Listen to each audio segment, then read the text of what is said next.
So Meta decided that they want to make Meta AI glasses, right? That's however we started with the discussion. That's how we move towards that, right? So there is one thing that is making that this thing. The other thing will be the usage of this thing. Am I right or not? Making is our project, then it get to the operations. I am using it right now. So this project has been completed and now it's in operation. Everyone agrees to that? Yes. So let's say now the thing that is in operation. Okay. So if I put it on a this thing, need assessment, hmm, business case, hmm, benefit management plan, initiation, planning, execution, monitoring, control, closing, and then operation. This entire thing is known as product life cycle. This part, only this part, is known as project life cycle. Everyone agrees on that? We have project, and when we add project plus operations, it becomes product, right? If I collect the requirement of the entire product and subtract the operational part, I can get the requirements of a project. One more time. I collect the requirements of the entire this thing from here till here. Then I remove this thing. Automatically I will get this thing, right? So what I do, I collect the requirement of the product and then project is the part of that. So first I will collect the requirements of the product and then separate project and product. Then separate project from the product and use it in that way, right? For to collect the requirements of our product, we use a plan. A plan that guides us is called requirement management plan. The plan that guides us is requirement management plan. How the requirements will move to the entire thing. Requirement management plan, right? Requirement management plan is the plan that will guide us how the requirements will be collected, made, etc. etc. So let's talk about this. How did we identify the stakeholders or how did we identify the risk? Put it in the chat box. How did we identify the stakeholders? How did we identify the risk?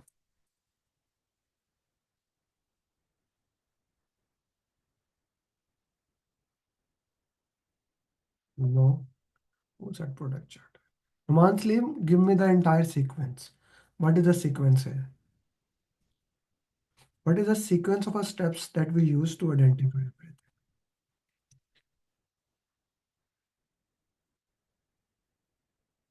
You know the sequence that we used to identify. What was that sequence? Expert judgment, focus group, project documents, OPS, EF. Similarly, requirements will also be used the same way. In addition to that, I can also use prototype. Like for example, I can show you this. I can make this first glasses and I can show it to Arzu. Hey Arzu, you wear glasses. Can you check it? Are they okay to you or not? Right? Because you see, some of the people wear glasses like Arzu, Adnan, Datta, Farhan. Now, Rakesh, their requirement will be different from me. I don't wear glasses. I just wear it for fashion. I may need normal lens, but Datta, you may need some different type of lens with a number. Am I right? So now I will show the prototype to Adnan, Datta, Mohsin, Numan Ghaffar. They will give their feedback into it, right? And on the basis of the feedback, I collect the requirements. For example, I can actually wear these glasses for many hours, but sometime right now I wear it for like 4 minutes. My eyes is having a pain. I don't know the glasses should have zero lens. there is some challenge in that. That is a feedback that I'm giving right now. And I can only give this feedback when I use the prototype. So you can make a prototype, show it to the customer. This is one type of the prototype. You can also actually make a drawing, and drawing they can show. See, low fidelity prototype, however you want to do it to collect the requirements. Okay. Another tool that we use to collect the requirement under the guidance of requirement management plan is context diagram. Context diagram. So for example, context diagram is basically, let's say I am putting meta glasses here, how it will interact with every single thing. How meta glasses are interacting with Apple, like my iPhone. Right now, this is connected with my iPhone. How it will connect with the Instagram or calls. How I'm gonna use it. How it will be used in the temperature. How different people are gonna use it. Right? So for example, if I go to meta glasses,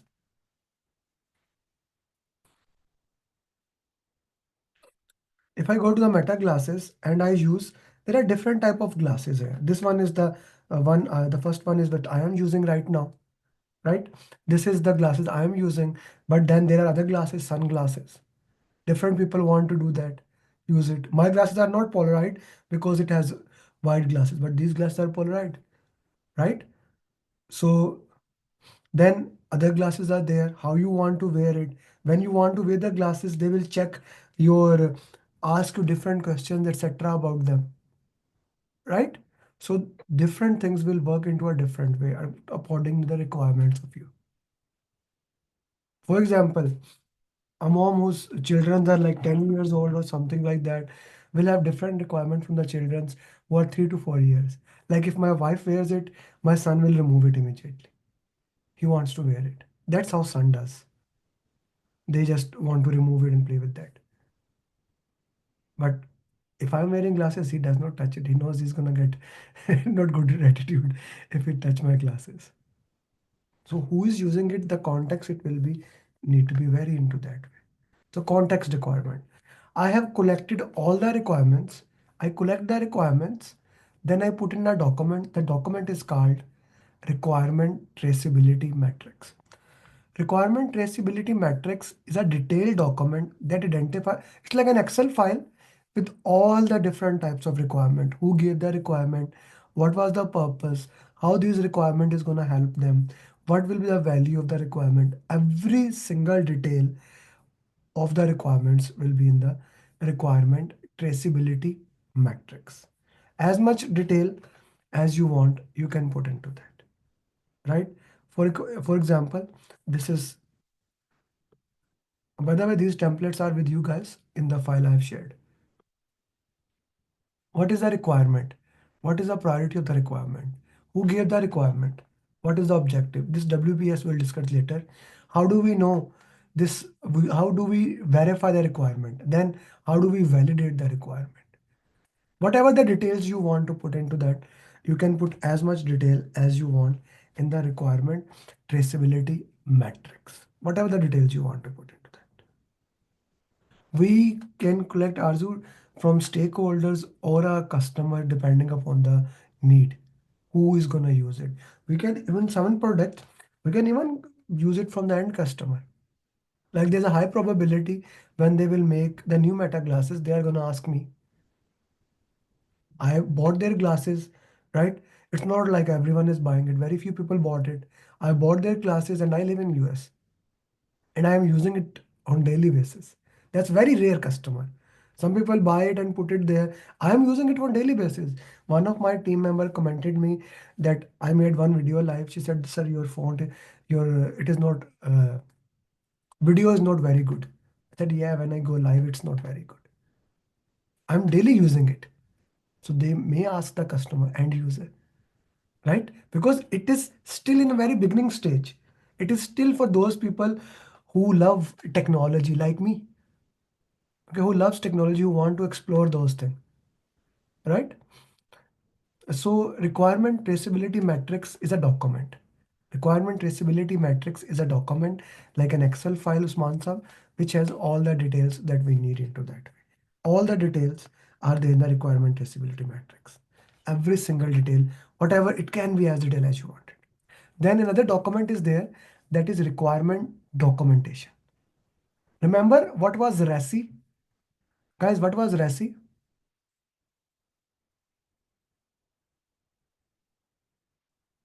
What was RACI?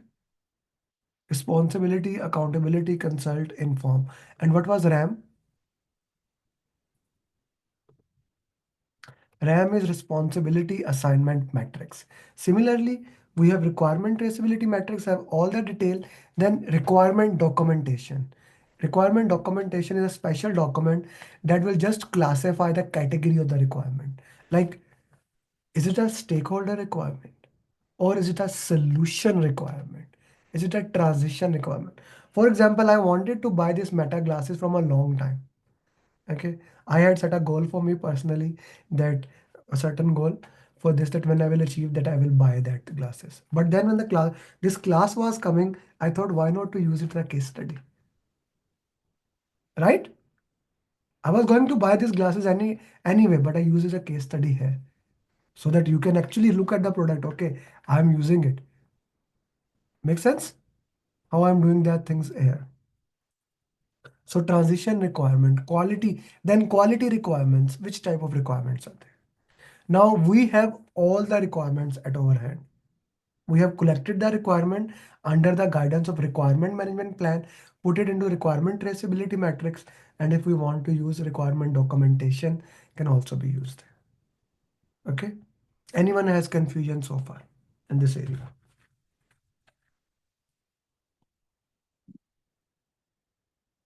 Yes, I can. This could be advertisement of Meta glasses. They should pay me. I am doing a good advertisement of Meta glasses. But I'm maybe if I had a million, like I like Jilani how you are thinking. If I had a maybe million or 2 million followers on Instagram, maybe they would have contacted me that you are doing this. Eh, but I don't have that much. Yes, all this thing is done in planning. We are making plan now. We are not doing requirement traceability matrix has all the detail Danish Shah, like who gave the requirement, what will be the priority, deadline, etc. etc. RAM requirement documentation. RAM is nothing. I just did the correlation. Requirement documentation is basically giving the category of the requirement. RACI and RAM is responsibility who has to do the task. It goes that way. Context diagram, yes, it is used, Salim sir, Numan Salim sir, more for visual understanding. I like the word you use. I like how you think into that. It's more of a visual illustration, how it linked from that thing. Requirement management plan, Amjad, will be a plan that will guide you how to collect, trace all the product requirement. All the product requirement. You can say it's more like a flow chart, but since flow chart has a sequence step 1, step 2, step 3, step 4. Context diagram put the product, it's more like a mind map instead of flow chart. You put the product in the mid between and you see what are the inputs, what are the output, how they are linked to different angles. Like how Meta Glasses is connected to internet. How Meta Glasses, how I am using Meta Glasses. For example, while talking to you right now, I took a picture. How I'm gonna use it. Then, interesting thing, I made, there was a heavy snow and last Saturday or Sunday, I was making video through it and then I also made video from my mobile. I realized this cap is coming in my, the camera is here. The camera is here. So this caps actually comes under camera. At that time I was wearing big cap. So all my videos were not good because the cap was there for the winter and the 80% cap was there. 20% other things. So that's another important thing for me. For context to give to Meta, if you are comparing it with Vision Pro or with GoPro, that camera, this camera may have to be two cameras could be there instead of one or something that it detects these things. A feedback for the future product, right? And only I can give it when I use it in summer. Maybe if I go for running, I am wearing this glass and I'm go for running because of wet, the Meta glasses stop working, right? A very positive feedback about Meta glasses is you see, if I'm listening songs or podcast with it, The volume or the music is so beautiful. It's better than airport. Better than airport. And interestingly, if you are sitting with me, you will not be able to hear. This is so beautiful. That's a positive feedback, right? That's a positive feedback. That is very different, but it comes under context diagram. I have collected all the product requirement. I have collected all the product requirement. Let's say these are the requirement traceability metrics here. All the requirements in it. I will use scope management plan to filter out what are product requirement and what are project requirement. It will act as a filter to remove product requirement and only give us the project requirement. And all the project requirement are put into one document that is called project scope statement, PSS. This project scope statement will have detailed requirement of every single things. Every single things, it will have detailed requirement of that, right? Project scope statement. Now, once I have a project scope statement, I'm gonna make something that which is according to the founder of PMP. According to the founder of PMP is one of the most important thing. Like two things a project manager should know. One of them is this one: work breakdown structure.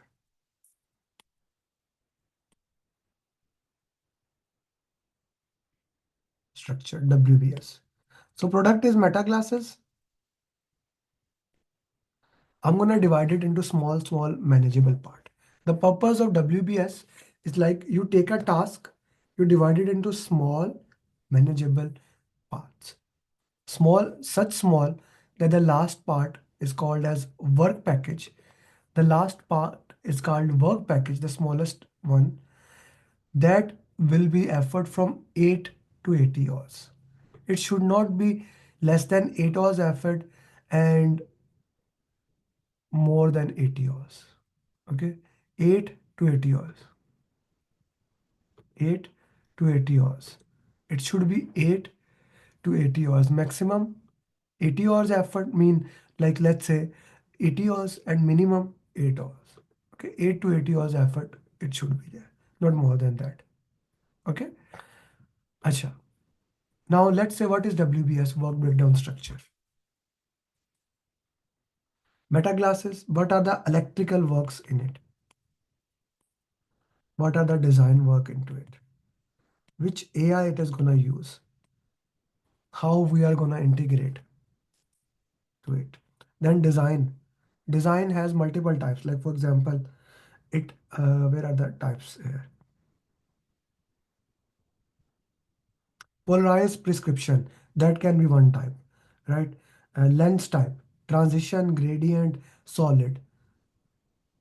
Lens color, frame shape, scale, round, geometrical, right? And then further on, all this comes under it. Okay, work breakdown structure. I'm dividing the work. Design, one wayfire.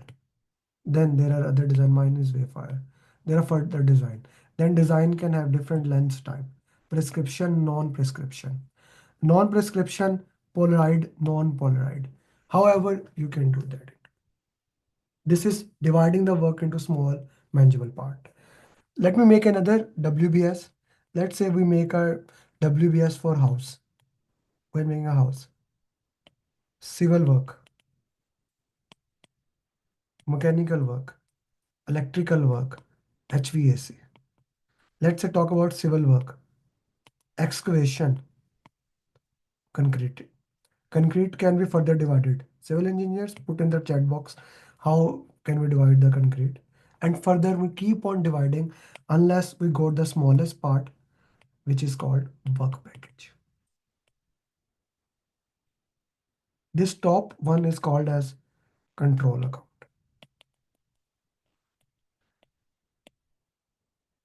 If I number it 1, 1.1, 1.2, 1.3, 1.4, 1.1.1, 1.1.2.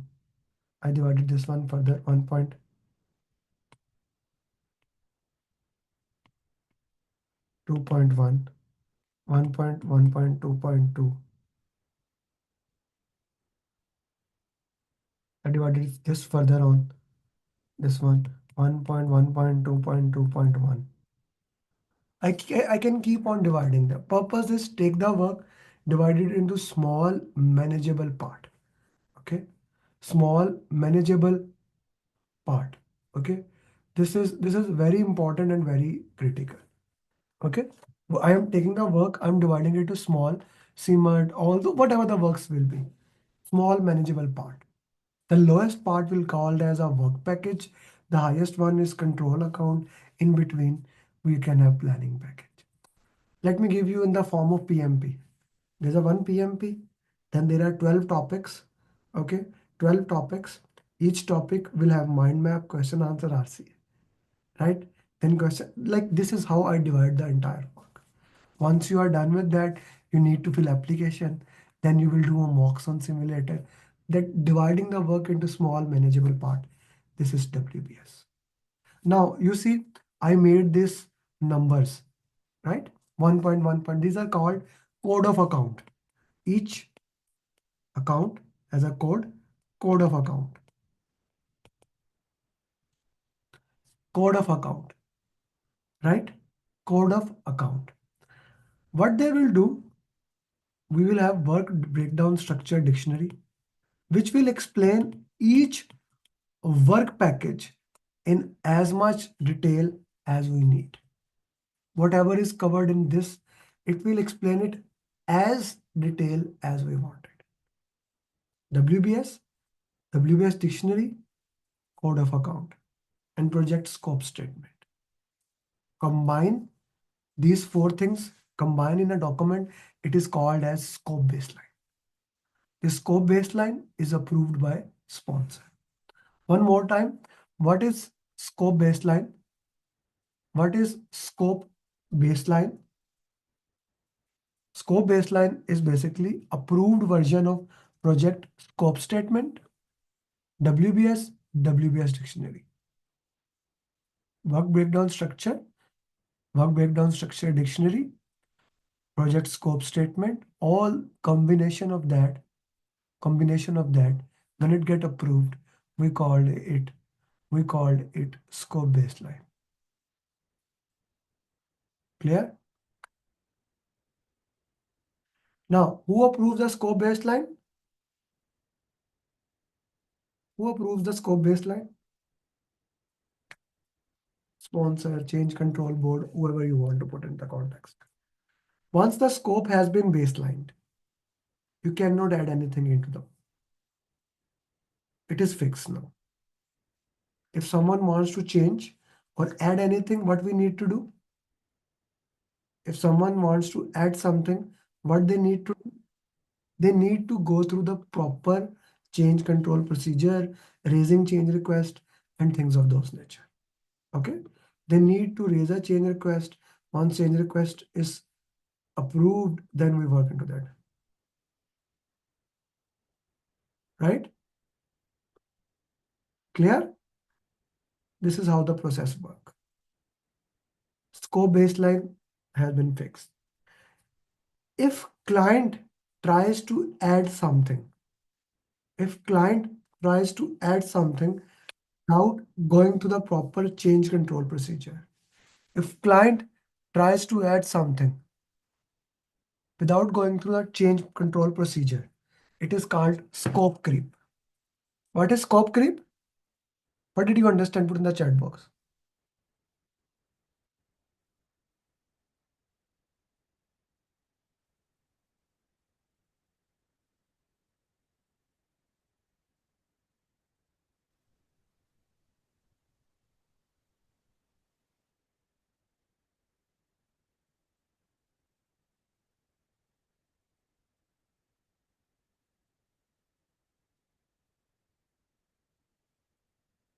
If science, if not science, if client tries to add something without going through the proper change control procedure, if the client tries to add something without going through the proper change control procedure, this is called scope creep. We don't like it. We don't like it. Now, Shivasa, Shivasa, if you give client more than what was in the scope baseline, it is called gold plating. It is called gold plating, not allowed. Good. Pretty. Yes, gold plating, not allowed.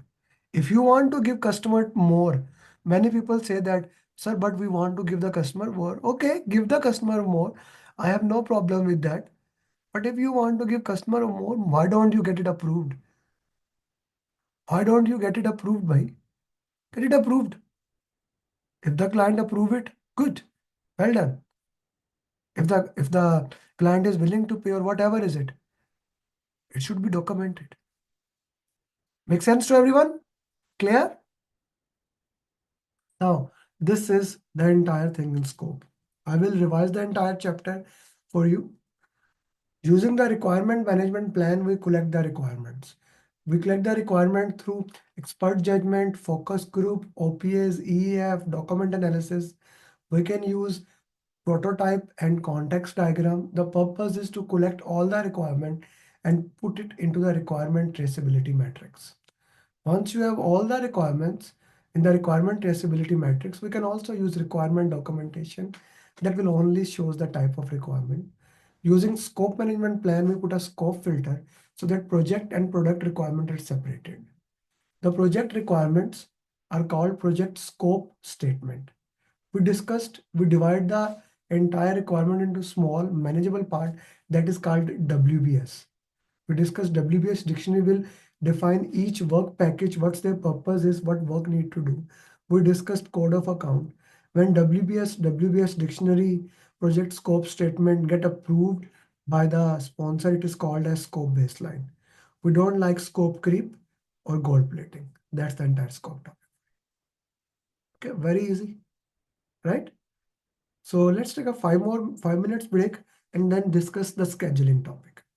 It is interlinked. I'll cover some of the scheduling topic now, some we will discuss after the break. Let's have a 5 minute break, quick break. The scope is, you know what to do. Scope means what to do. We have scope baseline. Now we are going to discuss scheduling, like how much time it will take. We will have schedule management plan. Some people, can we start a new recording? No, no, no, no, no. Because these topics are interlinked. Na? Okay. So scheduling, but yeah, some people called it, yeah, when Rakesh, when the flow is broken, we called it schedule, schedule, whatever you want to say. It's the same thing. Simple is that how much it is gonna take here, how much time it is gonna take. Then we will discuss cost, how much time, money it will take. That is the only thing. You want to do PMP? The question is how much time it's gonna take, how much money we are gonna do. Okay, scope, schedule, cost. So we make a schedule management plan that will define which software we are going to take, which software you use for scheduling, right? Which software you are going to use, which software you are going to do that way. We decide that schedule management plan, right? We have a schedule management plan, and then uh, Primavera, Microsoft Project, Tiro, we do that into that. What tolerance will be there? How much tolerance we are willing to accept into that way? That will be one thing into your plans also. Acha, what we will do here, we will decompose the work package further. We have a work package as a small manageable thing, 8 to 80 hours. We will divide it into further now. When we will decompose the work package, we get three things here. Activity list, activity attributes, and milestone list. Let's first discuss milestone list. What is a milestone? Milestone is a significant point in project.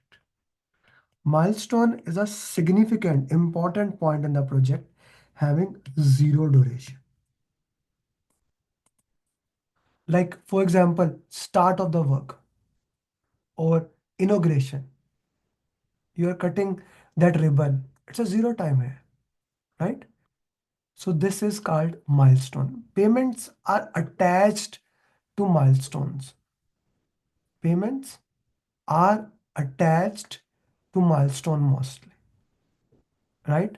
So it's very critical into that way. What that payments are attached to the milestone. Critical point in the project having zero duration. Now let's go with the activity list. Activity list is just activity A, B, C, D, E, F, the name of the activities. Activity attributes is a real thing. Just like WBS dictionary, activity attributes will define what does activity A mean? What does activity B mean? What are the dependencies are there? There are four dependencies that we can have. Internal dependency, external dependency. For example, internal dependency, if you are doing in my organization, you need to do a RC and mind map in order to move forward. External dependency. To give PMP exam, you need to fill PMP application, right? You need to fill mandatory dependency. Both it can be internal, external. Mandatory dependency. Mandatory dependency is hard logic. It has to be done in this way. Okay. Mandatory dependency, you have to fill the PMP application and then pay exam fees. Then you can give exam. Discretionary dependency, that is also known as preferred practices. How you want to give exam, online or in center. That's your choice, right? That's your choice. PMI is not saying you give this way or that way. That is your decision. They have given you that decision. Na? You can take that decision however you want. Okay? That is your thing, however you want to do that. It can be internal, it can be external, right? It can be external, it can be internal. Whatever you want to do that, it is possible that. But both mandatory and discretionary dependencies. So we discussed four type of dependencies. Four type of dependencies. Are they clear to you? Mandatory, also known as hard logic, fix. It has to be done in this way. Internal, external, it can be discretionary, preferred practices. Let me give you example of discretionary also. Do you prefer to eat sweet before the food or after the food?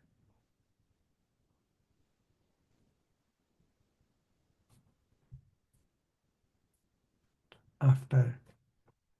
Okay, what else? After. What are the?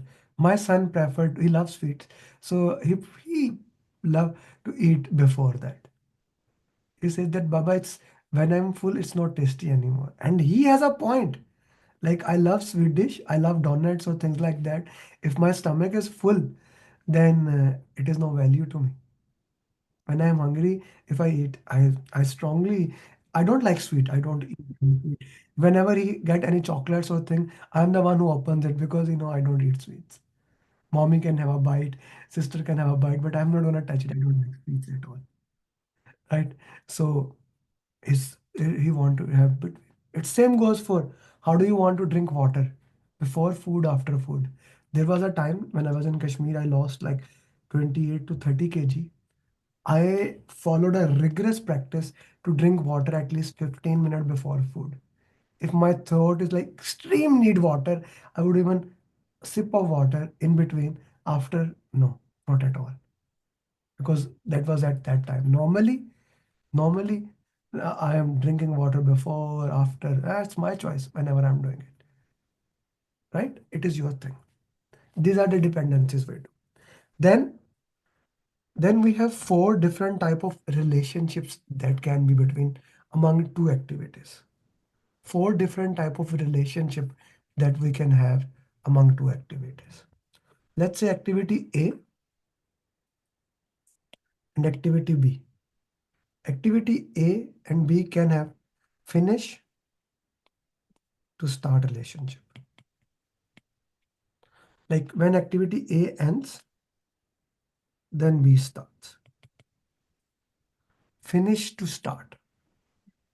Or both activities can start at the same time.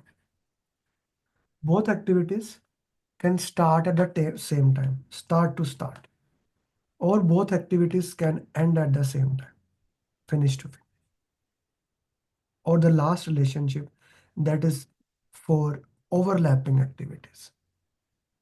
B cannot finish, B cannot finish unless the A starts. This is start to finish. Let me explain you with all the example. The first one is finish to start. What does finish to start mean? Like for example, now these are dependencies can be called as dependent. These are dependencies can be called as, but we call them as relationship because we specify dependencies at internal, external, just to give them a name differently. No? Otherwise, you can call whatever way you want them. That's not a problem at all, right? However you want to call it, relationship. Okay, finish to start. Once you have built the foundation, once you have built the foundation, then and only then you can build the side thing. Finish to start relationship. Once one activity finish, then you can start the next one. Finish to start. Okay. Finish to start relationship. This is very interesting. Finish 99% of the work we do in this way. Finish to start. The other is start to start.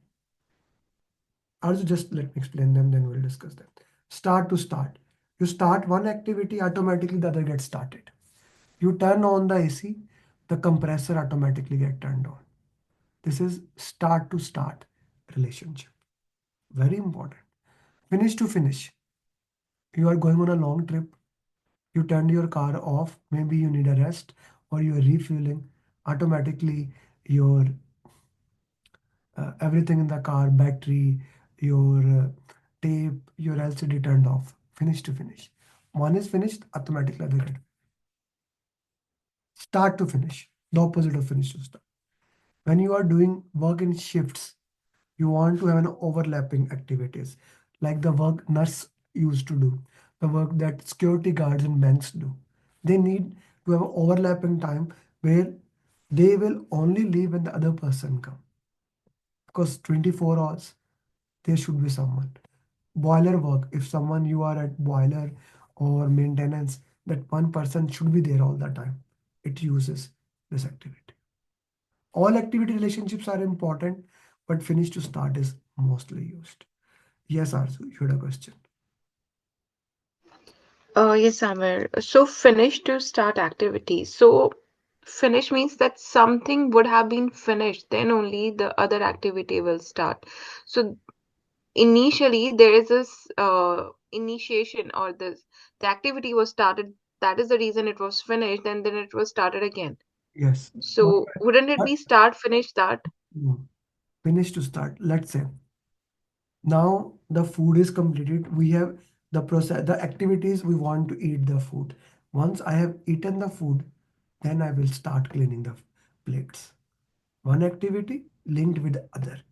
Okay. Or once you have the first activity is making the foundation. Once the foundation is done, now I can start building upside. That is finished to start.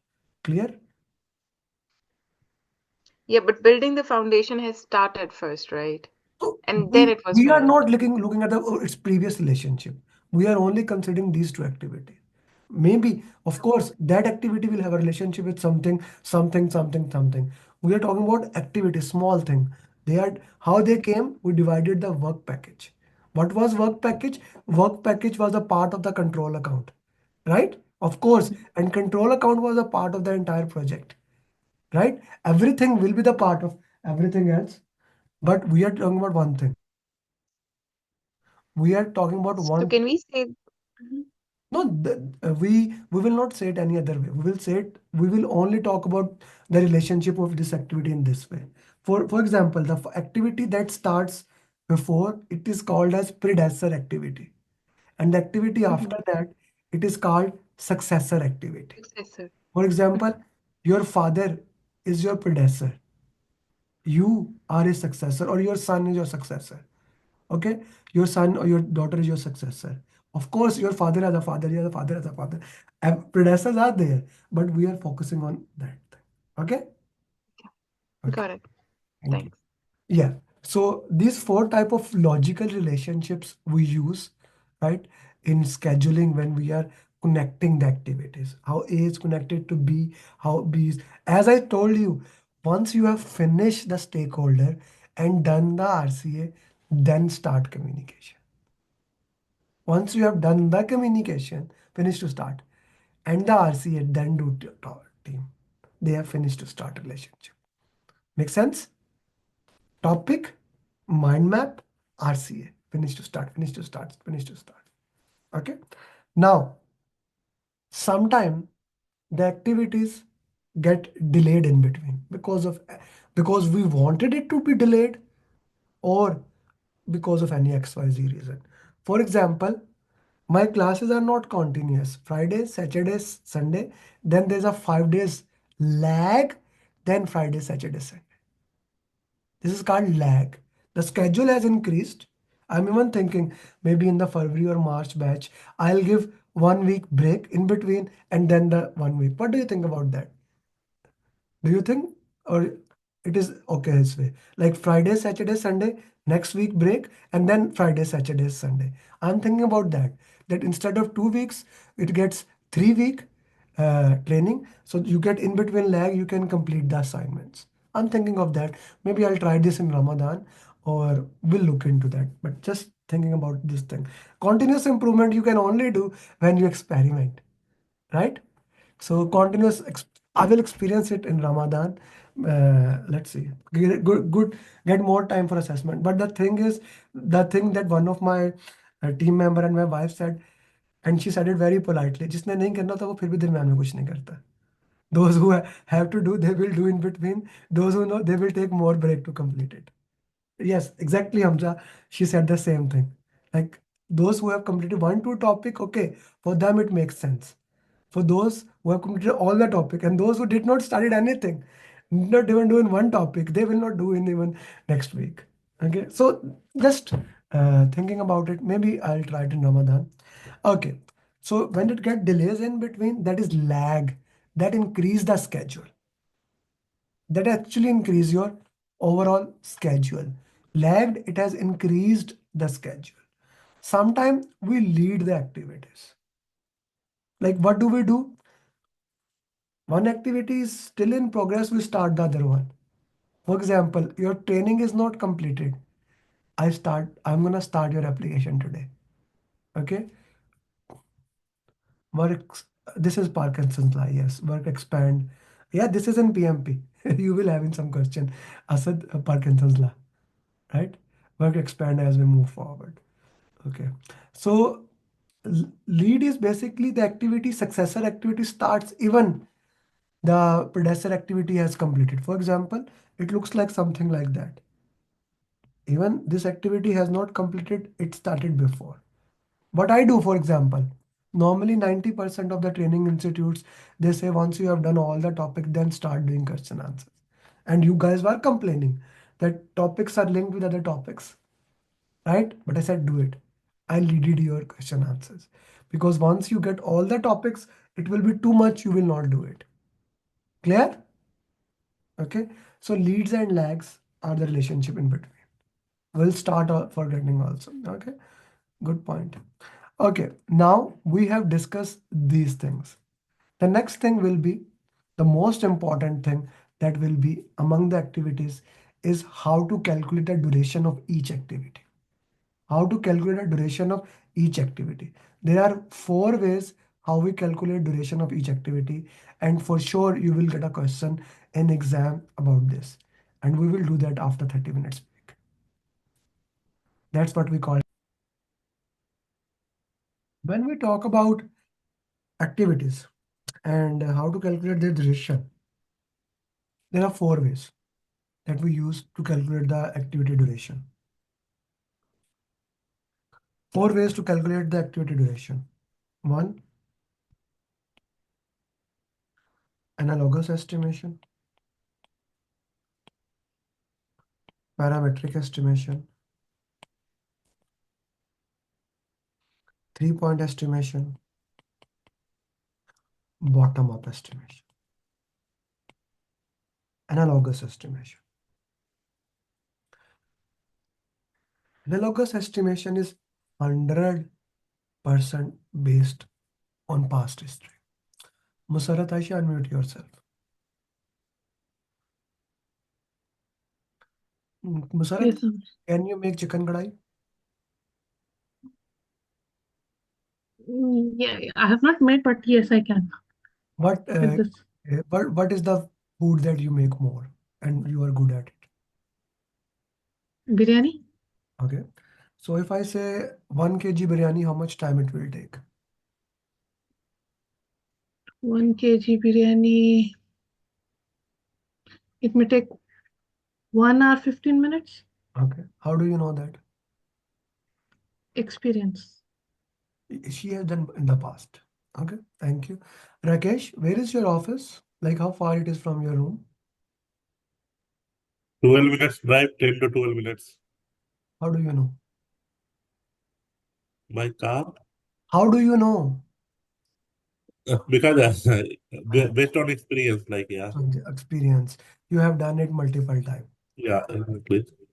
Analogous is 100% based on the past history. 100% based on the past history. If if you have done something in the past, exactly same thing, no difference, you do that. That is analogous estimation. Okay? Analogous. If it takes daily, like it's your office is 10 kilometer, it takes 15 minutes to go there. So this means it will take normally approximately. Again, we're talking about approximately. Yes, there can be traffic. Yes, I can go slow. I can go fast. We are not talking about that. Approximately, right?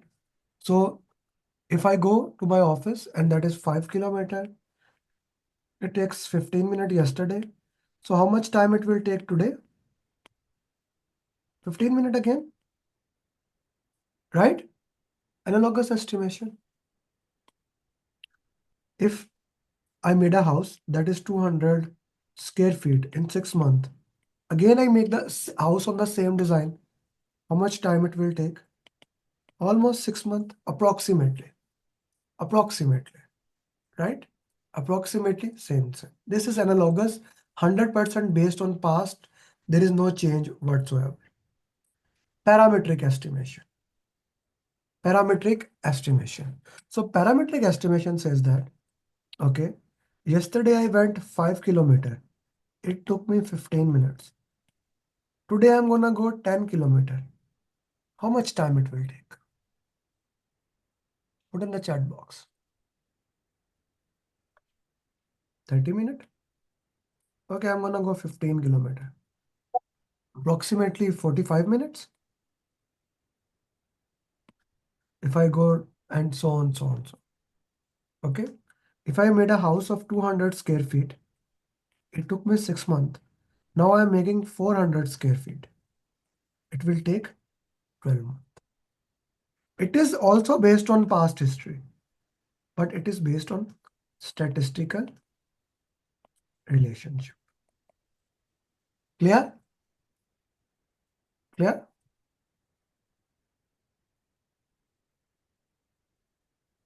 Statistical or mathematical relationship. Who is very good at cooking? Anyone? I want to play with you because I don't feel Aisha is very good at cooking. The way she got confused. Who is better good at cooking? Okay, Arzu, attribute yourselves. Asad. So same question. How much time it will take to make 1 kg biryani? Around 1.5 hours. How do you know that? Because I have prepared it many times. Can you walk me through it? How 1.5 hour it will be? First, I prepare veg biryani, so I'll just give you Sure, sure. the steps of that here. Sure. So first, the chopping. First, we have to go to the market, then get the vegetables, do the chopping, then How much time boil the it will take? vegetables. How much time it will take to chop? How much time it will take to boil? Uh, Walk me through that, every single thing. okay, okay. So it will take around 15 to 20 minutes to chop the vegetables and around 10 minutes to boil the vegetables. And after that, once it will boil, then I have to keep them for marination. And I marinate it for around half an hour. And when it was marinated, I caramelize the onion. And it takes 5 minutes to caramelize the onion. And simultaneously, I boil the rice and semi-cooked rice. And it takes around 15 minutes for rice to get cooked, semi-cooked. Once everything is done, then I prepare the gravy. And in preparation of the gravy, I have to prepare the mixer of all the spices. So it takes around 10 minutes to make that mixture of spices, the tomatoes and onion and all the cardamoms and everything, and then put all the marinated vegetable over there. So that entire layering, the vegetable is cooked for another 10 minutes, and then I have to put it for layering. So when I put it for layering, it takes 5 minutes for me to layer the rice and the vegetable together. Then I have to put it for, what do you call it? Dum. Okay. And that takes another 10 to 15 minutes. Hmm. So yeah, overall that much time. What was that, guys? This is called bottom-up estimation. She Bottom-up estimation is only done when you have detailed information. Analogous, high-level information. Parametric, high-level, but a little bit more accurate because of statistical relationship. What Arzu just shared, this was bottom-up estimation. Detailed information, she gave every single thing into that, right? Every single thing into that. You can only do bottom-up estimation when you have detailed of that thing, right? For example, this is work breakdown structure. When we have all the information from bottom, we move towards upward. This is bottom up. Most accurate estimation. Okay. Most accurate estimation is bottom up estimation. The expert judgment, but in detail. Analogous is also expert. Parametric is also expert is helping us. But bottom up is we can only do when we have detailed information. Okay. Acha, who works in maintenance? Anyone works in maintenance? As a maintenance engineer or someone? Hmm. I worked in maintenance, and whenever my manager used to ask me how much time it will take, never liked that question. I never gave any estimation right. And when I became maintenance manager, I was sure other people do the same thing to me. I learned this technique, which I learned from PMI. Instead of getting one estimation, I get 3-point estimation. What is the best case scenario? Optimistic. What is the worst case scenario? Pessimistic. And what will be most likely? Best case scenario, optimistic. Worst case scenario, pessimistic. And then most likely. So for example, Datta, let's say you are a person who is doing a task. I ask you how much time it will take. I don't know this, that. Okay. Thank you for that. What do you think if everything happens according to you, right? All the best things happen. How much time it will take? Okay, now you give me like, let's say 4 hours. That's a best case scenario, optimistic duration.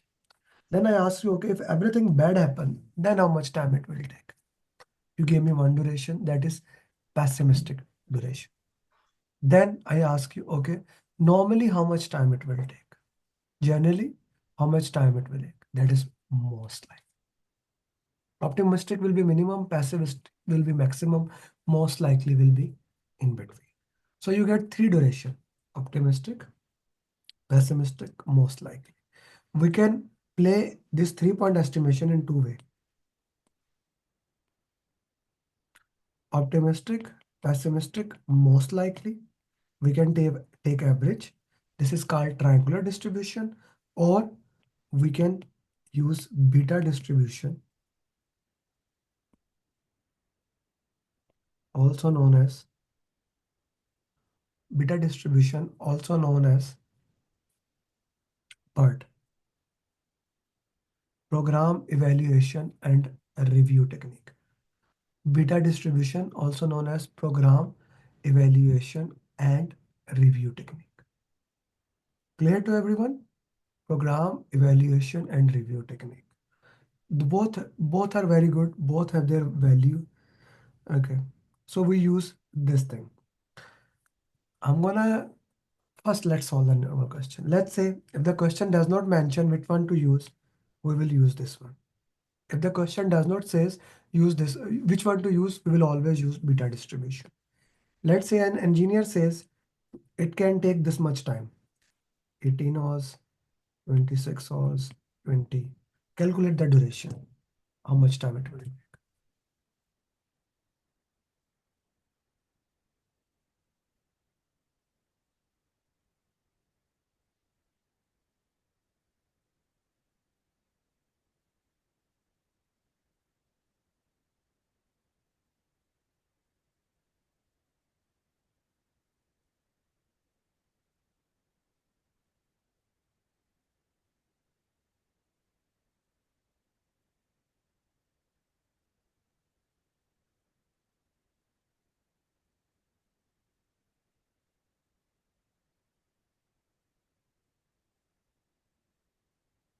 Optimistic, I did not say which one to use, so we will use this one.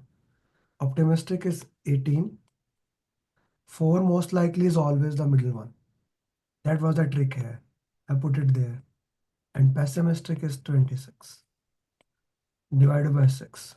Whatever the answer come, that will be your answer. So 20 into 4, 80. 80 plus 18, 90, 98, 108, 2006 divided by 6. Whatever that answer will come, it will be the right answer here. What answer is there? 20.66. 20.66. Yes, Varun. Why we multiply 4 with the most likely option? Sorry. It is a mathematical formula for the beta distribution curve. Like in this curve, one part is here, one part is here. This is optimistic, this is pessimistic. This is 4 times of that. So that's why we use it. Okay. Thank you. Thank you. So this is a question now. I'm gonna give you a question. Now, we have calculated the durations of each activity. What we will do, we use a network diagram. Let's say start. Activities are like this: A, B, C, D, E, F, G, H. Ends. We already know the duration. Let's say 8 days, 4 days, 12 days, 3 days, 4 days, 4 days, 5 days, and 2 days. We calculated the relationship between the activities. We calculated the duration. So now we have a network diagram.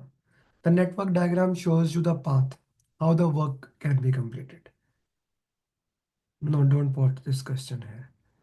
How the activity will be, don't do that.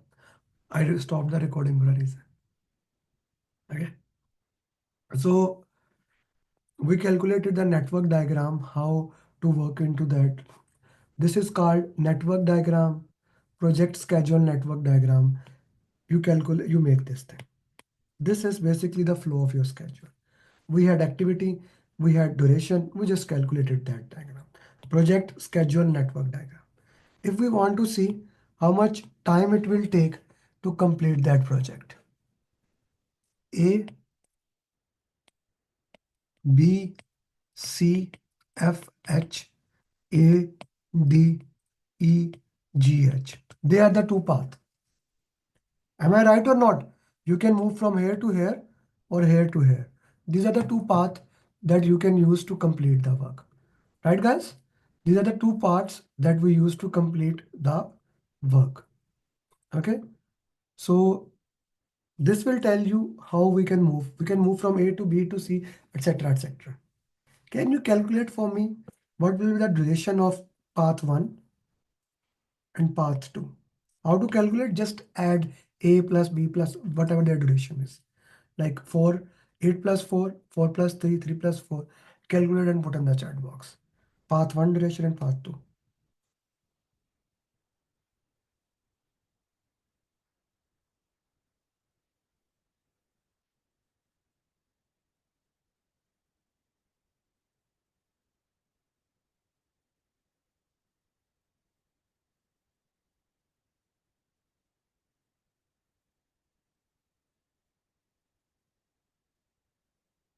So the path 1, 8 plus 4, 12, 12 plus 3, 17, 8 plus 4, 12, 12 plus 4, 16, 16 plus 3, 19, 21. So I can say 21 is this one. 8 plus 12, 20, 24, 29, 31. Something like that, if I'm not wrong. 21 and 31. The longest path in the project is called critical path. Your longest path is called your critical path. What do I mean by critical path? When this path get completed, your work is completed. It's called a critical path. Najuddin sir, critical path is also called as schedule baseline. Kaminaj sir, critical path. Yeah, You never take notes. Why? yeah. Why not? Pardon? You don't take notes. I never see you taking notes. No, because I used to write it later on, sir. After because I repeat the Video. You repeat the watch video. it again at the time. Yeah. Okay. Okay. Okay. So this is a full form of PSND, project schedule network diagram. Guys, is this clear to you what is in front of your screen?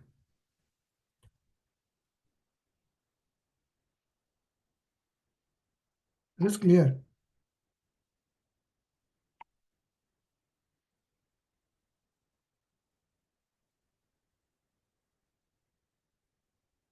This critical path is the longest path yet that you do to complete the work.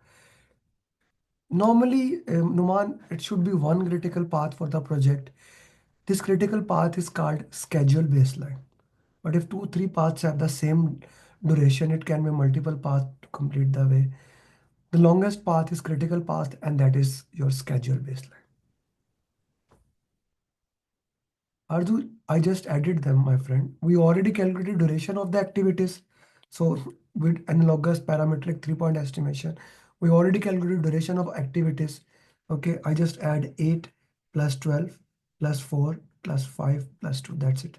Add this into this, into this, to this, and into this. Okay, sister? It becomes 31. Schedule baseline is your critical path. The time it will require Suman to complete the project.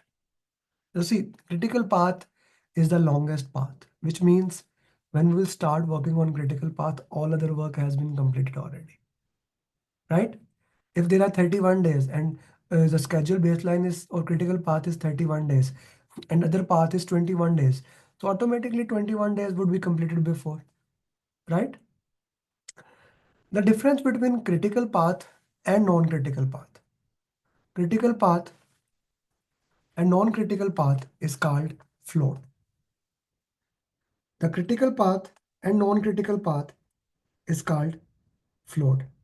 The difference between critical path and non-critical path is called float. Float. What is floating in English term? What is floating in? Float, F-L-O-T, the first one. Floating, like swimming. So float is the amount how much the project, how much an activity can be delayed without delaying the project. For example, if I calculate the float of this, calculate the float of path 1, it is 10 days. If I calculate float of path 1, it is, since it is 21 days and schedule baseline is 31 days, the difference between them is 10 days. The difference between them is 10 days, right? What is the float of critical path?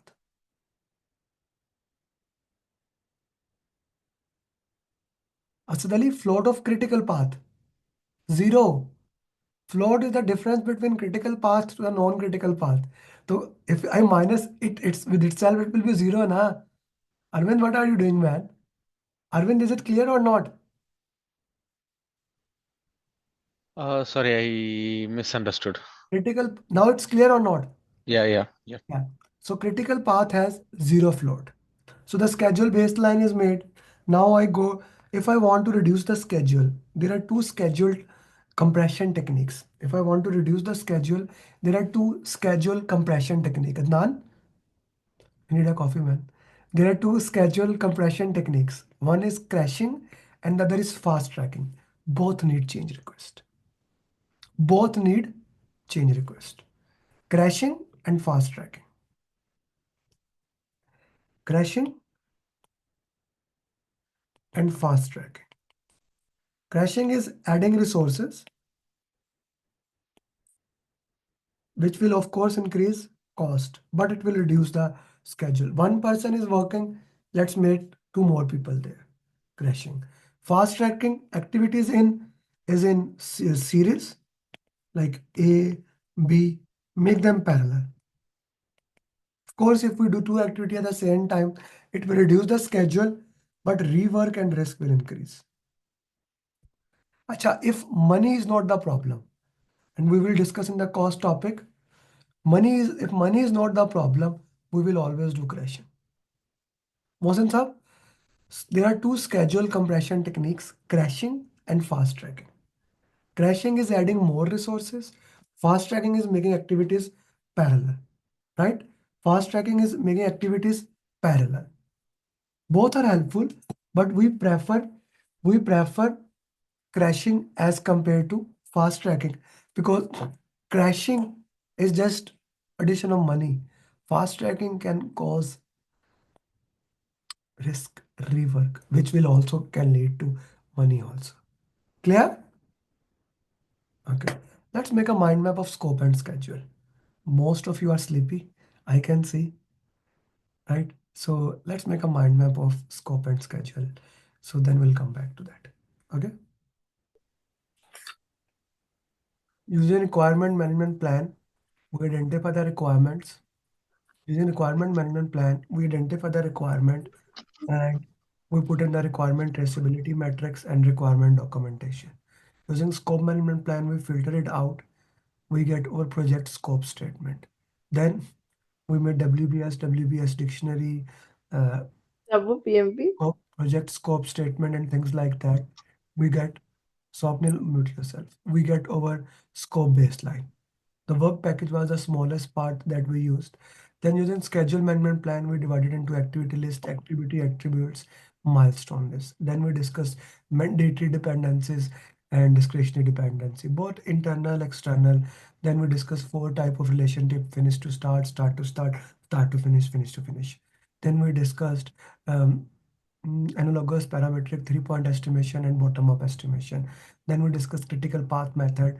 We calculated the duration of that. Then we discussed schedule compression, crashing, and fast tracking. One thing that I omitted from it is resource optimization technique, resource leveling, and resource smoothing. If your resource are problematic for you, you can optimize the resource by resource leveling or resource smoothing. Resource leveling is changing the schedule according to the availability of the resources. For example, I'm a key resource for PMP, right? And I am here with you. If someone needs to have a call with me, their schedule will automatically increase, right? Resource leveling. Then resource smoothing. Resource smoothing is that it says that in the resource leveling, since baseline is changing, resource smoothing says, I'm not gonna change the baseline. Let's fix it. You want to do crashing or fast tracking or play within the float, you can do. So in resource leveling, you can actually optimize all the resources. In resource smoothing, you cannot optimize all the resources. Clear? Right? This is something that we looked into, that resource leveling, resource smoothing. Yeah, smoothing is always never clear because it is not clear even to PMI. Smoothing, The difference between leveling and smoothing is that in leveling we change the schedule according to the availability of the resource. Let's say, Naveen, you are the most important resource, right? You are the most important resource. There are two projects that need you. They will change their schedule according to your availability, right? Resource smoothing says that, okay, even resources are overloaded, we are not gonna change our schedule. Whatever we can do, we can play. The organization says you can play with float, you can do crashing, but I'm not gonna increase the baseline. That's smooth. Okay, smooth it. Okay, G. Let's have a 5 minute break. Then we will discuss the next part. That is costing. Baseline schedule change is required. Oh yes, and that is the most important part of the change request. Any changes in the baseline is needed. Okay, let's have a 10 minute break. Come back to me.